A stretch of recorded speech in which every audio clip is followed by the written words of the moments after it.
Assalamualaikum warahmatullahi wabarakatuh. Selamat pagi. Perkenalkan, nama saya Aswaroningrum Yulindawati. Saya adalah dosen tetap program studi D3 Kebidanan, jurusan Kebidanan, Politeknik Kesehatan Kemenkes Malang. Kami akan menyampaikan visi program studi kebidanan di mana kami bekerja, yaitu menghasilkan lulusan ahli media kebidanan yang beradab dan berdaya saing global dalam upaya promotif, preventif, bidang kesehatan ibu dan anak. Adapun profil lulusan program studi D3 Kebidanan adalah program studi yang menghasilkan ahli media kebidanan sebagai care provider, yaitu seorang ahli media kebidanan yang mempunyai peran memberikan asuhan kebidanan esensial pada masa kehamilan, persalinan, nifas, keluarga berencana, bayi, dan promosi kesehatan reproduksi dengan menekankan pada upaya promotif dan preventif dengan melibatkan keluarga dan masyarakat pada kondisi normal sesuai standar profesi dan etika kebidanan pada layanan tersebut. Untuk dapat menghasilkan profil lulusan ini, maka mahasiswa program studi D3 Kebidanan dibekali dengan berbagai mata kuliah, baik mata kuliah yang bersifat umum, mata kuliah dasar kebidanan, maupun mata kuliah kebidanan. Pada program studi D3 Kebidanan, saya mengampu beberapa mata kuliah, antara lain pada mata kuliah dasar kebidanan dan mata kuliah kebidanan. Pada kesempatan ini, izinkan saya akan menyampaikan strategi pembelajaran pada mata kuliah yang saya ampu, yaitu pada mata kuliah kebidanan berupa mata kuliah asuhan kebidanan, persalinan, dan bayi baru lahir. Strategi yang saya gunakan dalam menyampaikan materi maupun transfer keterampilan kepada mahasiswa pada mata kuliah yang saya ampu, yaitu pada mata kuliah asuhan kebidanan, persalinan, dan bayi baru lahir, adalah dengan yang pertama, penyampaian materi maupun transfer keterampilan kepada mahasiswa melalui perkuliahan dengan tatap muka secara langsung. Yang kedua, melakukan interaksi dengan mahasiswa saat perkuliahan baik secara teori maupun praktikum. Yang ketiga, pemberian umpan balik setelah mahasiswa melakukan penugasan maupun melakukan keterampilan. Dan yang keempat, melakukan penilaian baik secara kognitif, sikap, maupun keterampilan. Mata kuliah yang saya ampu, yaitu mata kuliah asuhan kebidanan, persalinan, dan bayi baru lahir, merupakan mata kuliah yang mempunyai kode mata kuliah BD 5.014. Bobot SKS yang dibebankan pada mata kuliah ini adalah 5 SKS, yaitu teori sebanyak 2 SKS dan praktikum 3 SKS.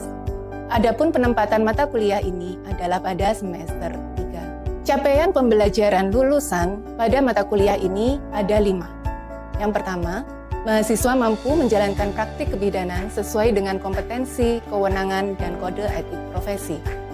Yang kedua, mahasiswa mampu memecahkan masalah dalam pelayanan dan asuhan kebidanan sesuai dengan kompetensi, kewenangan yang berbasis bukti ilmiah dan bertanggung jawab atas hasilnya secara mandiri.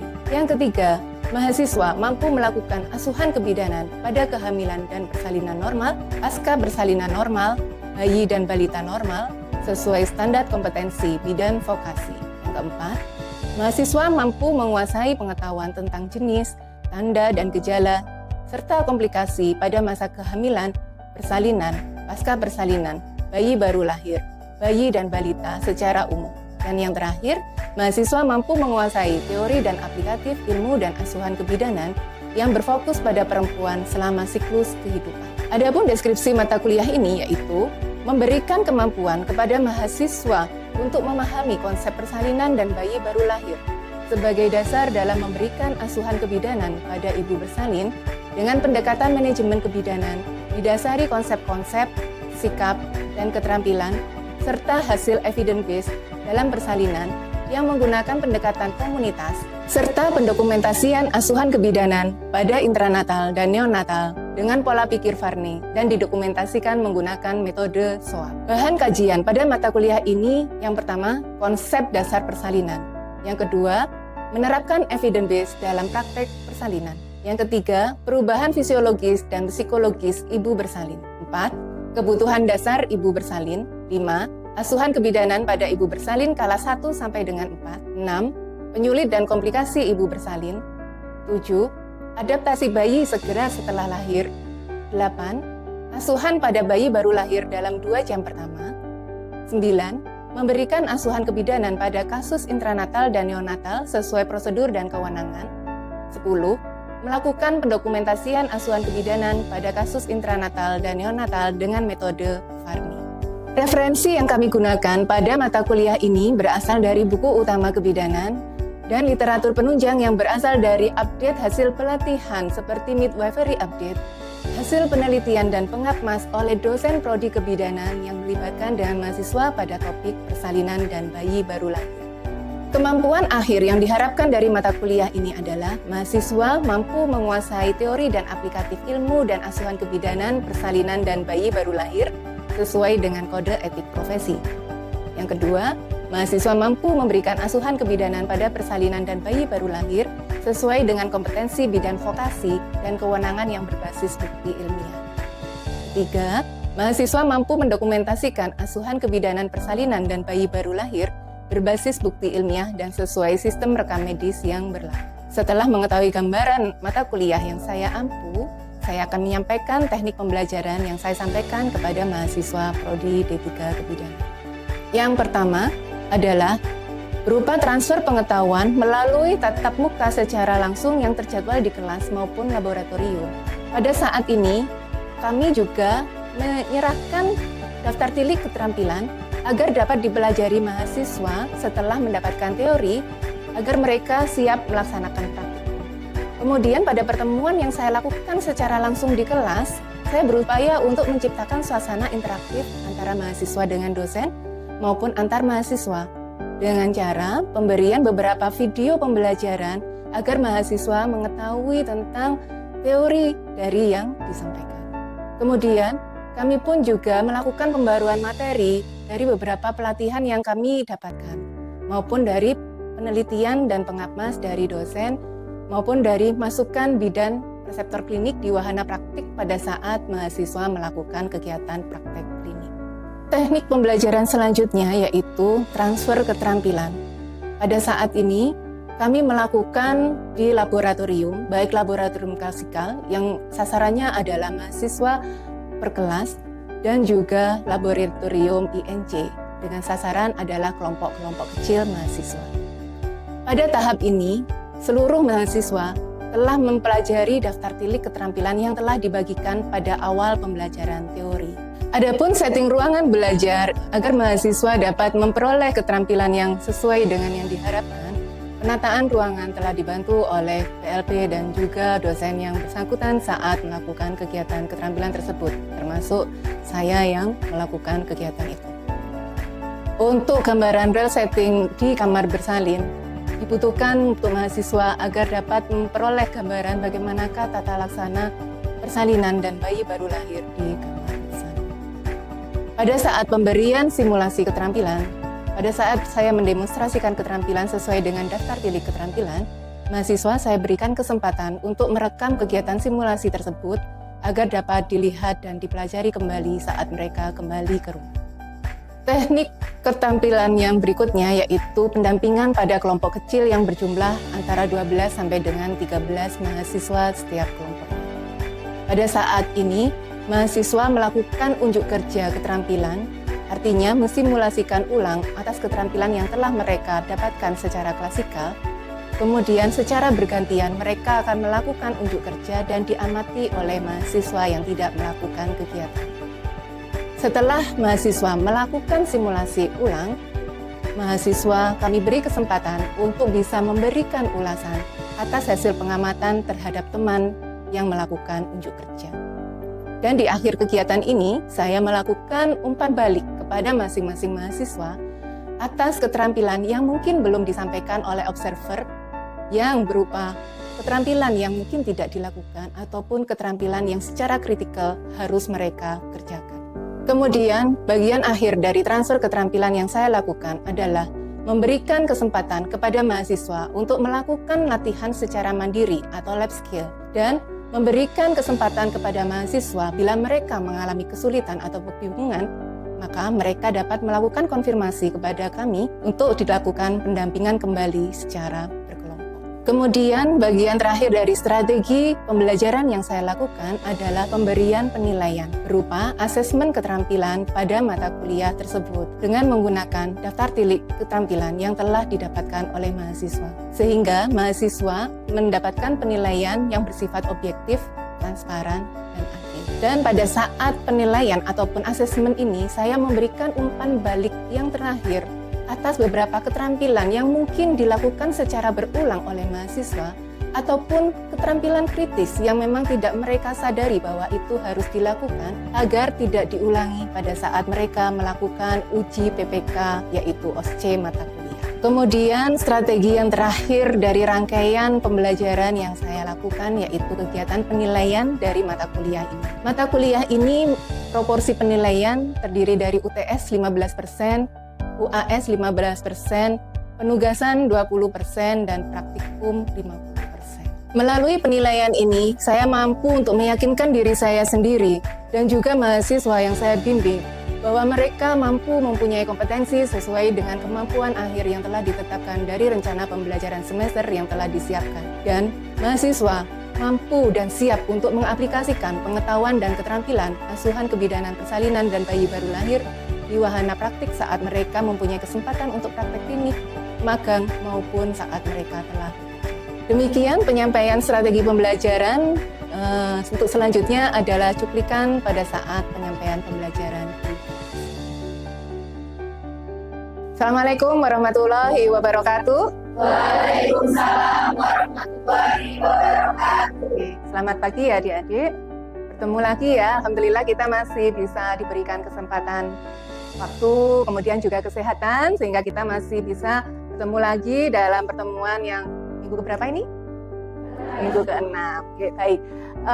Mungkin tema kita berbeda dengan pada saat kita bertemu di minggu kedua kemarin. Kemarin minggu kedua bertemu dengan saya membahas tentang kebutuhan masa ibu bersalin. Nah, sekarang kalian sudah melewati 6 minggu pembelajaran. Sekarang di minggu ke-6 kalian akan bertemu dengan bayi baru lahir. Ya. Nah, sebelum kita memulai perkuliahan, bagaimanakah kabar kalian hari ini? Jadi ya, kami semua ya, nggak ada yang set, nggak ada yang hungry. Hungry ya, karena kita kan sudah ada di ini jam-jam siang ya. Biasanya kalau jam-jam siang begini sudah mulai konsentrasi berkurang, gitu ya. Ya, tetapi tetap semangat ya. Semangat, karena tadi adalah kita berada di posisi happy.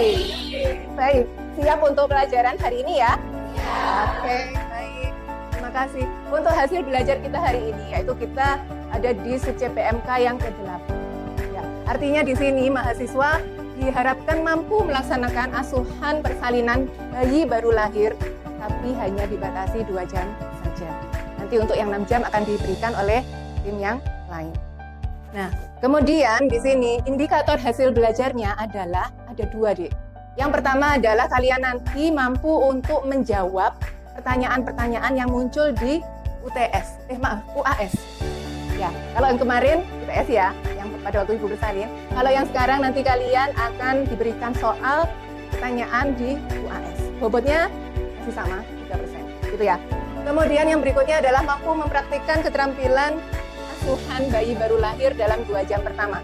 Artinya, kalian di sini akan melakukan unjuk kerja prosedur keterampilan merawat bayi baru lahir 0 sampai dengan 2. Untuk apa? Daftar tiliknya sudah kami sampaikan ya pada saat di pertemuan kedua kemarin ya. Ini saya sematkan kembali linknya. Saya sudah titipkan kepada PJMK ya, kebetulan Mbak Rada sama Mbak Dea ya untuk PJMK-nya. Dan juga kalau adik-adik ingin mengaksesnya, silahkan dilihat di laman Google Classroom. Karena kadang kalau chat-chat kan sudah ketumpuk ya, sehingga lupa, belum disimpan, belum dibintangi, misalkan seperti itu. Bisa diakses di Google Classroom.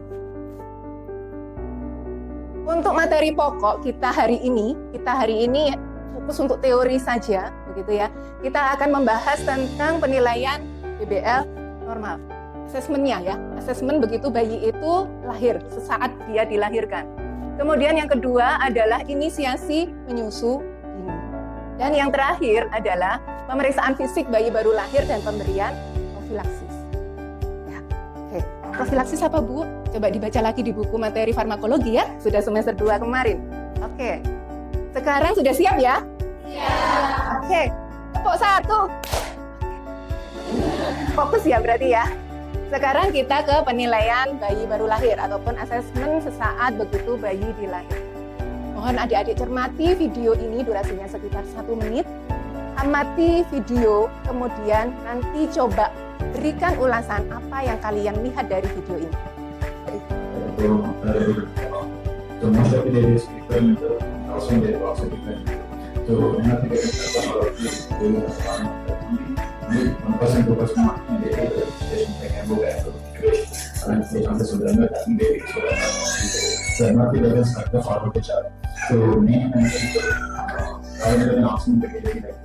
Baik, tadi sudah diamati ya video yang sudah kami tampilkan ya.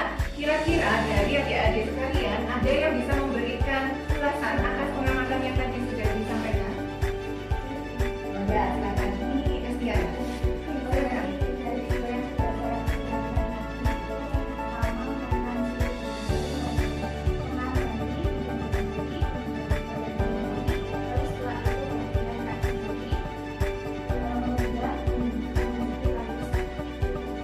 Baik, tadi sudah disampaikan oleh Estiara betul sekali bahwasanya yang tadi disampaikan bahwa adik-adik itu melihat bayinya baru lahir kemudian segera dikeringkan. Kemudian ada gerak yang aktif dan juga bernafas dan juga menangis ya. Nah sebenarnya untuk penilaian asesmen itu dibutuhkan 2 sebelum dan 3 sesudah. Pneumonia kita adalah 5M. Mungkin kalian sempat ingat ya 2 sebelum 3 sesudah. Pada waktu dulu di tingkat 1, pada saat kalian belajar 5 moment of hand hygiene gitu ya. Sekarang diulangi lagi 2 sebelum 3 sesudah. Ya. 2 sebelum itu apa? Kalian M yang pertama, pastikan usia kehamilan maturi. Kemudian M yang kedua terkait dengan meponim, pengetahuan meponim. Kemudian penilaian yang kita butuhkan pada bayi baru lahir adalah yang 3 sesudah. 3 sesudah itu adalah yang pertama, kemampuan usaha nafasnya. Kemarin kalian sudah belajar dengan tim dosen kami yang sebelumnya di kala 2. Pada saat bayi dilahirkan, dia melewati jalan lahir. Pertama kali yang terpapar adalah mulut dan hidungnya. Di sini adalah alat ataupun organ untuk dia bernafas. Pertama yang dipastikan adalah upaya nafasnya. Tadi dilihat bahwa bayi menangis dengan kuat. Kemudian yang kedua adalah gerakan tubuhnya. Kalian ingat pada saat di kala 2 kemarin, bayi hanya melewati lubang yang kira-kira dimensi berapa senti? Pembukaan mata berapa senti? 10 senti saja. Bisa bayangkan dengan kondisi 10 senti dia lewat, berarti kan semua badannya terkompres.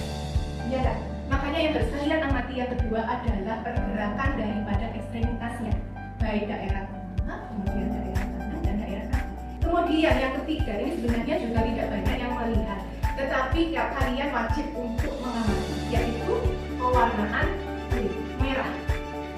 Nah, kalau semuanya sudah oke dari 3 penilaian itu, selain 2 penilaian sebelum, maka yang pertama adalah kalian kemarin sudah belajar kayak gini. Begitu bayi lahir, segera letakkan di tempat yang hangat dan kering, gitu ya. Jangan sampai hangat dan kering. Kemudian setelah itu lakukan section ataupun misalkan kalau perlu. Tapi kalau lahir di dalam air kan dia sudah otomatis sudah terkeluarkan semua cairan dengan kecil.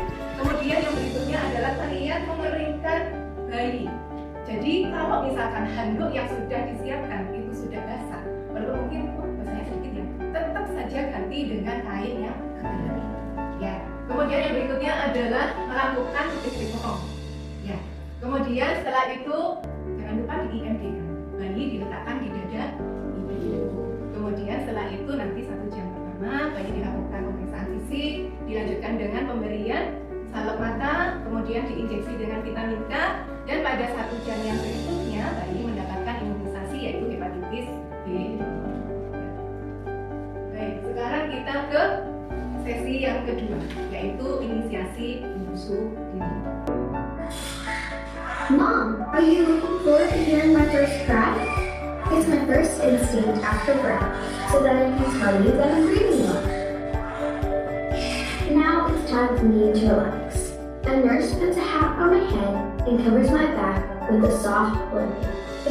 Baik, tadi dari video sudah disampaikan terkait dengan IMG sekaligus pemeriksaan fisik ya. Baik, siapa di sini dari adik-adik yang bersedia untuk memberikan komentar atas video yang sudah diamati tadi? Oh ya, silakan Mbak Indah.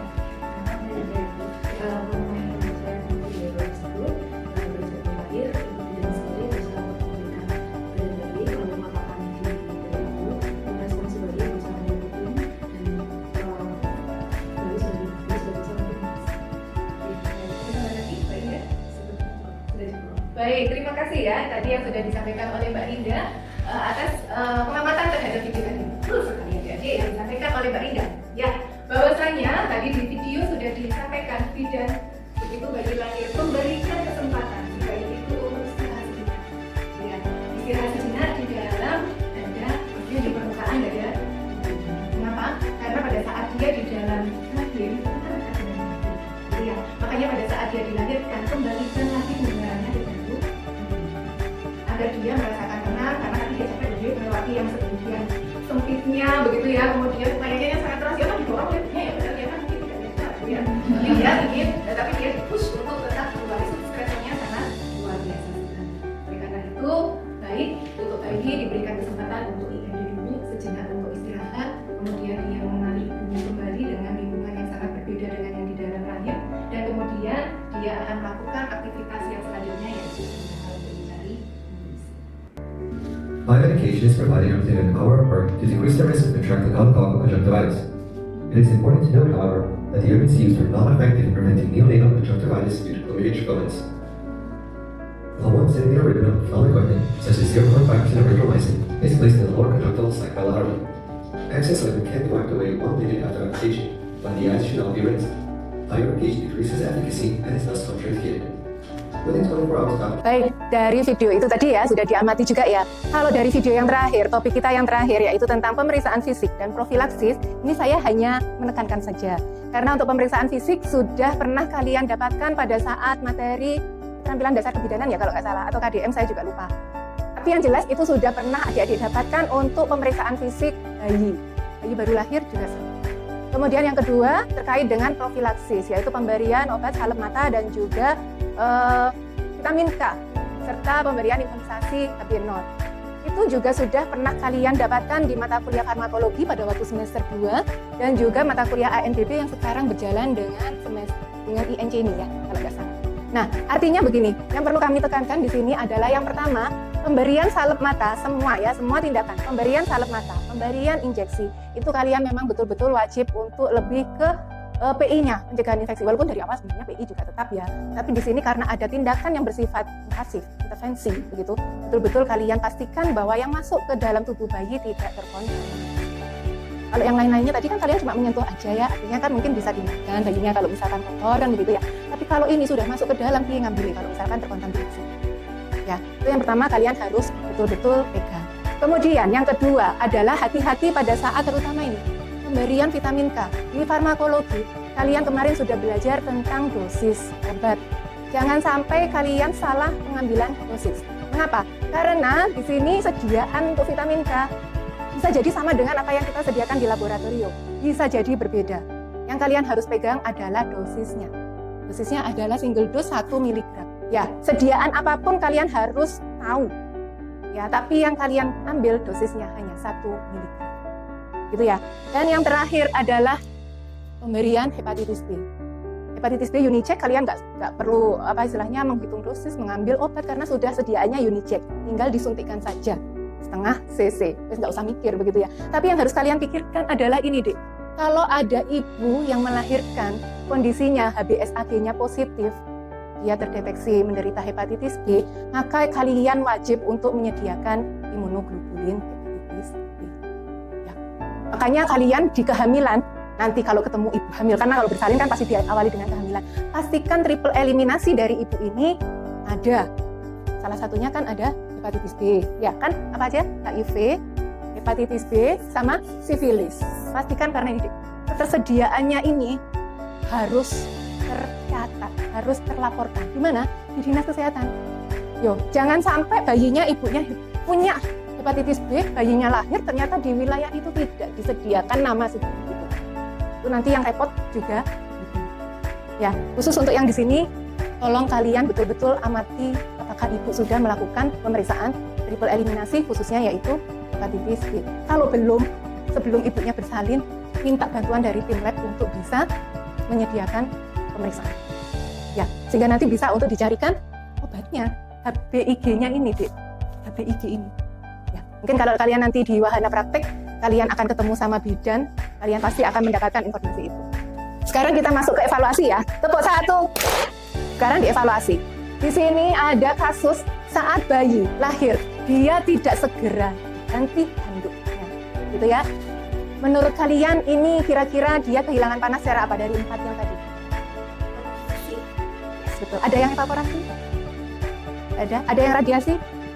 Ada? Oke, betul. Memang secara konduksi. Mengapa? Karena handuknya basah. Artinya dia lebih dingin daripada kulit bayi. Oke, sudah tahu ya? Oke, clear ya.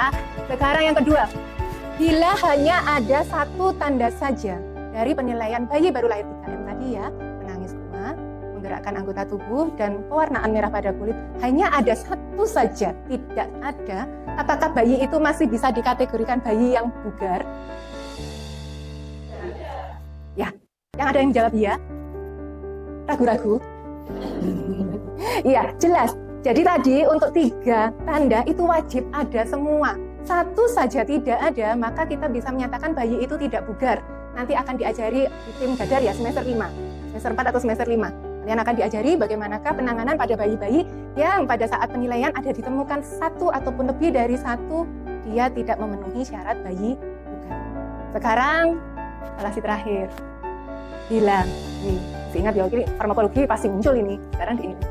Bila sediaan vitamin K yang ada di wahana itu adalah dalam 1 cc-nya, dalam sediaan vial ataupun ampul 1 cc itu ada 2 mg. Kira-kira berapa cc yang akan kalian ambil untuk diberikan pada bayi ini? Saya? Oke. Saya? Oke, karena di sediaan kita besar ya, biasanya kan 0,1 gitu ya. Jangan sampai kalian salah untuk mengambil dosis. Apapun sediaannya, dosis yang tetap kalian berikan. Oke, sekarang di sini untuk kesimpulannya ya. Jadi tadi dari 3 pertanyaan, masih ada yang belum kompak di 1 ya, item yang tengah-tengah tadi ya, vigorous baby ya. Nah, perlu kami simpulkan lagi agar ini bisa adik-adik pegang. Yang pertama adalah penilaian bayi lahir dilakukan sebelum dan sesudah. 2 sebelum, 3 sesudah. Maturity, mekonia. Kemudian menangis kuat. Kemudian menggerakkan anggota tubuh. Yang terakhir adalah pewarnaan merah pada kulit. Oke. Kemudian IMD minimal. Berikan waktu 1 jam penuh kepada bayi itu melekat di dada dan perut ibu. Kemudian yang terakhir adalah MFIS dilakukan bisa ditunda. Ya, kalau misalkan 1 jam ternyata bayinya masih ngempeng begitu ya, Dek, jangan terus dicabut begitu ya. Tapi biarkan dia selesai dulu dengan aktivitas menyusunya. Kalau sudah selesai baru kalian ambil. Makanya tadi kan ada waktu 90 menit. Bisa jadi seperti itu. Ya. Nah, sekarang PR-nya ya, take home message pasti. Kalau Bu Woro pasti ngasih PR gitu ya. Oke, sekarang adalah pelajari daftar tiliknya. Sudah saya sematkan di drive-nya ini. Silahkan kalian akses. Hari pertemuan berikutnya kita akan masuk ke lab klasikal. Minta tolong kalian siapkan ya nanti bon alat, kemudian bon ruangan ke PLP. Jangan lupa APD-nya digunakan sebisa mungkin sama seperti yang ritme kalian di semester 1 dan 2. Begitu masuk, jangan sampai kalau alat itu kececeran dimanapun. Tolong dibantu setting. Ya, sudah ada checklistnya, daftar tilik, semampu kalian untuk men-settingnya. Oke, nggak masalah, begitu ya. Pokoknya jangan smobar kemana-mana. Ya, dan kalau ingin membaca hasil penelitian, ini ada masih kali ya penelitian kami. Ada 2 penelitian terkait dengan topik bayi baru lahir. Silahkan untuk dibaca, bisa untuk menambah wacana kalian. Mungkin kalian ada yang mau meneruskan penelitian kami. Baik, demikian yang bisa kami sampaikan terkait dengan aktivitas pembelajaran topik materi bayi baru lahir. Terima kasih atas perhatiannya ya. Tetap semangat ya. Semangat. Tepuk 1. Oke, baik. Kalau demikian, semoga kita semua tetap dalam keadaan sehat. Kemudian juga diberikan kesempatan untuk bisa bertemu lagi di lab klasikal. Teori sudah selesai, kita bertemu lagi di lab klasikal. Kami akhiri, terima kasih, tetap semangat, tetap sehat. Assalamualaikum warahmatullahi wabarakatuh. Demikian penyampaian profil diri saya selaku dosen program studi D3 Kebidanan Malang. Atas perhatiannya, disampaikan terima kasih. Assalamualaikum warahmatullahi wabarakatuh.